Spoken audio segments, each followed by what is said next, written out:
Hello guys, तो सुबह ready होके मैं अपने कॉलेज पहुंच गई थी, लेकिन वापस आते आते मूड हो गया था बिल्कुल ख़राब। कॉलेज पहुंची तो धुंध आई हुई थी। फिर क्लास में जाके अपना बैग रख के मैं और ललिता वापस नीचे घूमने के लिए चल दिए थे। रास्ते में मेरे को अंकित भाई मिल गया था, उसने मेरे को ये चॉकलेट दी।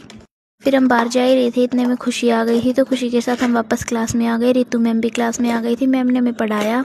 फिर मैम कुछ काम करने लग गई थी, तो हम खुद बैठ के पढ़ने लग गए थे। फिर मैम के जाने के बाद सर हमारी क्लास में आए। सर ने हमें कंप्यूटर पढ़ाया और सर के जाते ही चंचल मैम क्लास में आ गई। मैम ने हमसे क्वेश्चन सुने और कुछ बच्चे थे जिनको पनिशमेंट मिली थी।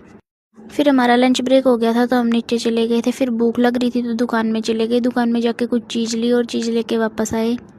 कॉलेज जा ही रहे थे कि भारती फिर से दिख गई हमें। फिर भारती से मिलके हम पहुंच गए कॉलेज। क्लास में तो बहुत ठंड थी, इसलिए हम लोग पार्क में ही बैठ गए थे। पार्क में बैठ के हमने खाई नमकीन। नमकीन खाते खाते हमारी नज़र पड़ी सतरंगी गाड़ी पे, जो हमें समझ में नहीं आया क्या है क्या नहीं।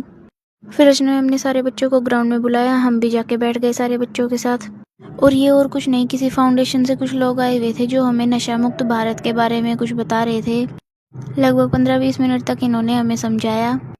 और आज हम लंच में वापस घर पे नहीं आए थे, ये हमारी हो गई सबसे बड़ी गलती। और इस बात को मैं सबसे बड़ी गलती क्यों बोल रही हूँ, इसका कारण भी मैं आपको आगे बताऊंगी। तो इन लोगों से थोड़ा बहुत ज्ञान लेके हम वापस से अपनी क्लास में चले गए थे। क्लास में गए तो रितु मैम फिर से आ गई। मैम ने हमें थोड़ा बहुत फिर से पढ़ाया। फिर मैम के जाने के बाद मोहित सर हमारी क्लास में आ गए। सर ने हमारी क्लास ली और रितु मैम बोल रही थी कि आज 4 बजे से पहले तुम लोगों को नहीं जाने दूंगी, इसलिए हम लोग फिर पानी पीने चले गए, बाहर का नज़ारा देखने लगे। फिर जैसे ही थोड़ा इधर उधर घूम के हम क्लास में वापस गए तो ग्रुप में एक मैसेज आया, जिसको देख के सीरियसली हम लोग बहुत ज़्यादा डर चुके थे। और वो मैसेज और कुछ नहीं, ये था कि हमारा रिजल्ट आ चुका है। फिर सभी बच्चों ने अपना अपना रिजल्ट चेक किया। कोई बच्चा खुश था तो कोई दुखी। मैं भी थोड़ी सी दुखी थी, क्योंकि मेरे को एक सब्जेक्ट में री आ गई है 2 नंबर से, लेकिन खैर मैं रीचेकिंग करवा लूँगी।